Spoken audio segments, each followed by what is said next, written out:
Yeah, nickname comes from, obviously I got the same name as my dad, which is Lance. The game has changed a lot since then. It was one-on-one, which as a forward, that's what we love.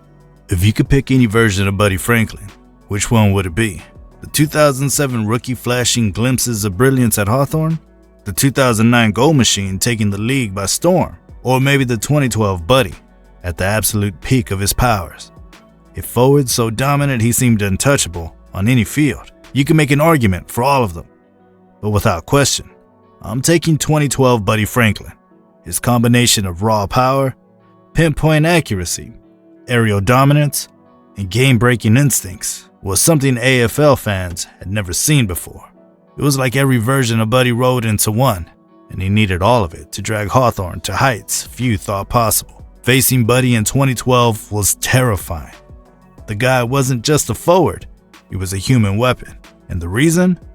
Well, it's easier just to show you. The Hawks had been competitive in previous seasons, but 2012 demanded a superstar to carry them through. Enter Buddy Franklin.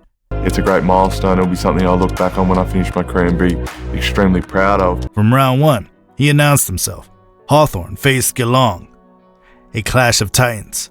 Buddy went off. 5 goals, 17 marks, and constant pressure on Geelong's backline. Every time the ball came near him, it felt like something dangerous was about to happen. And by the final siren, Hawthorn had a convincing win, and the fans knew something extraordinary was brewing. Round 2 against St. Kilda.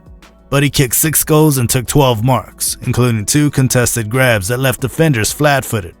A snap from 50 out, perfectly weighted, flew through the uprights and ignited the crowd. Hawthorn won, but it was Buddy who stole the show. Every journalist, every commentator, every fan was buzzing. This was a season for the history books. 26, but I think I'm 4 years from 30, so I'm pushing towards that age. But by round 5, the league started to realize that Buddy wasn't just a star, he was a phenomenon. Against Collingwood, he played like a man possessed. 6 goals again, multiple goal assists, and a series of marks that left Collingwood's defenders helpless. One moment stands out. The ball bounced towards the forward 50, but he sprinted, leaped over 2 defenders, clutched the ball midair, and snapped a goal that had the MCG erupt. The commentators couldn't stop talking about him for hours after the game. As the season rolled on, Buddy's dominance only grew. In rounds 7 through 10, he consistently kicked 4 to 7 goals per game. Against Sydney in round 9, he dominated the Swans' best defenders, finishing with 6 goals and 14 marks. Hawthorn's game plan became simple. Get the ball to Buddy, and the game is theirs. He wasn't just scoring, he was creating plays, dragging defenders away, hitting teammates in perfect positions, and commanding the forward line like a general. the AFL in general, we take this round very seriously, and it's a big part of AFL. By mid-season, Buddy was carrying Hawthorn on his shoulders. In round 12, against Port Adelaide, Buddy kicked 8 goals, including 3 in the final term to seal the win. It wasn't just the numbers, it was how he scored. Long bombs from the boundary, contested grabs over bigger defenders, and lightning-fast snaps under pressure. Every play seemed impossible, yet Buddy made it look effortless. And it wasn't just the regular season. Finals football, where legends are born, came around fast. Hawthorn's first final against Sydney was a challenge. The Swans had a lethal forward line and a midfield that could control the game.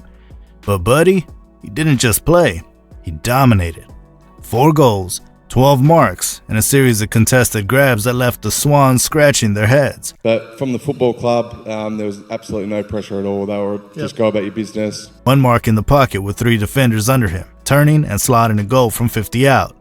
Moments like this weren't rare. They were expected from Buddy in 2012. Hawthorn advanced, and Buddy's legend grew.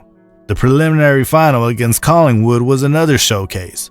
The Pies were built on toughness and experience, expecting to contain Buddy. They were wrong. 6 goals, 14 marks, and countless plays that shifted momentum. One highlight, the ball coming in from half back. Buddy sprinted, leaped over 2 defenders, clutched the ball midair, and snapped a goal that left everyone gasping. By the final siren, Hawthorn had the win, and Buddy had cemented his role as the game changer. Then came the grand final, Hawthorn versus Sydney. The atmosphere at the MCG was electric. A pretty good start. You can't complain. We're in a pretty good position at the moment.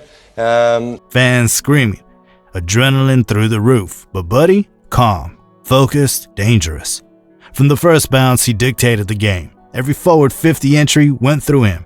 3 goals, 11 marks, and enough contested grabs to fill highlight reels for decades. Every time Sydney tried to push back, Buddy was there, marking, kicking, threatening, and breaking lines. Hawthorn claimed the premiership, and Buddy's name was on everyone's lips. Norm Smith medal? Naturally. Game changer? Absolutely. But what made 2012 truly remarkable wasn't just the finals, it was the entire season. The consistency, the way he lifted everyone around him. Players who were good became elite when Buddy had the ball. Hawthorn wasn't just a team, they were a machine, and Buddy was the engine. Statistically, it was insane. Buddy Franklin finished the season as Coleman medalist, kicking 103 goals. He averaged 5.2 marks per game, had 28 disposals in several matches, and led Hawthorn in goal assists, contested marks, and inside 50s. He collected Brownlow votes like they were tokens, finished top in multiple statistical categories. Forward to getting out there, it's obviously a big milestone for myself and for the footy club. And yet never looked like a player hogging glory. Every goal, every mark, every incredible moment was about the team, and yet it was impossible not to notice him. Week after week, he delivered. Round 15 against North Melbourne. 7 goals, 16 marks, including 2 contested grabs that left defenders helpless. Round 18 against Melbourne. 6 goals, 12 marks, one of which was a soaring mark over a triple defender pack, turning the game.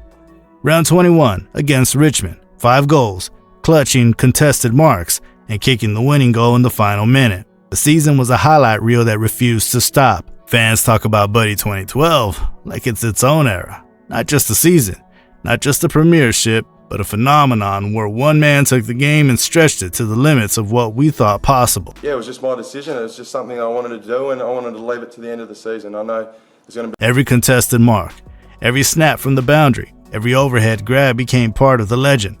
Hawthorn didn't just win a premiership, they saw football at its most brilliant. Even the media went wild. Newspapers, footy shows, and highlight reels broadcasted his feats week after week. Every top 10 goal reel featured him multiple times. Social media exploded every time he played. His 2012 highlights became inspiration for juniors, backyard games, and AFL fantasy teams across the country. But he wasn't just a player, he was a symbol of power, precision, and football intelligence. By the end of 2012, Buddy Franklin had cemented himself in the pantheon of AFL greats, not just because of the premiership or the Coleman medal, but because he defined what it meant to carry a team, to make impossible plays look effortless, to elevate everyone around you simply by being exceptional. I look back on when I finished my career and really cherish. Think about this.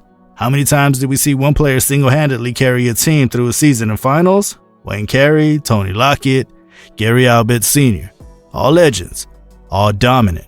But Buddy's 2012 wasn't just dominance, it was precision, intelligence, aerial brilliance, and consistency at a level that made it feel like the game itself was bending around him. Every tackle broken, every goal kicked, every clutch mark became part of his legend. Collingwood, Sydney, and of their rivals all felt the wrath of Buddy that season. And Hawthorn, they thrived. They weren't just a premiership team, they were Buddy's team. Every structure, every play, every tactic designed to put him in positions where magic happened. And magic happened, often regularly, almost predictably, because Buddy made it so. A really important thing for me. Obviously, we run a lot of kilometres throughout the day, so this just keeps in check. Off the field, he was a professional machine. Training sessions, recovery, diet, and game prep were all dialed in.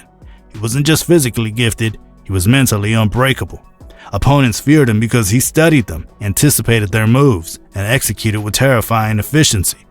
Coaches adjusted game plans to limit him, but it rarely worked. 2012 Buddy had a way of making the impossible look routine. The legacy of 2012 isn't just measured in goals or medals, it's in the impact, and the inspiration to young players dreaming of the AFL, in the way one man's determination, skill, and sheer presence reshaped an entire narrative. Buddy Franklin in 2012 didn't just play AFL, he redefined forward dominance. He carried Hawthorn through adversity, against expectation, and into history. He delivered a premiership, a Coleman medal, and a season of highlight reel moments that will be replayed for decades. But he wasn't just a star. He was a phenomenon. 2012 wasn't just a premiership season. It was a statement. And for anyone who witnessed it, it was unforgettable.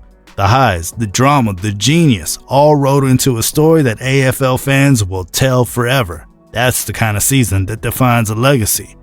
That's the kind of player that redefines the game. Buddy Franklin, 2012, a season that will never be forgotten.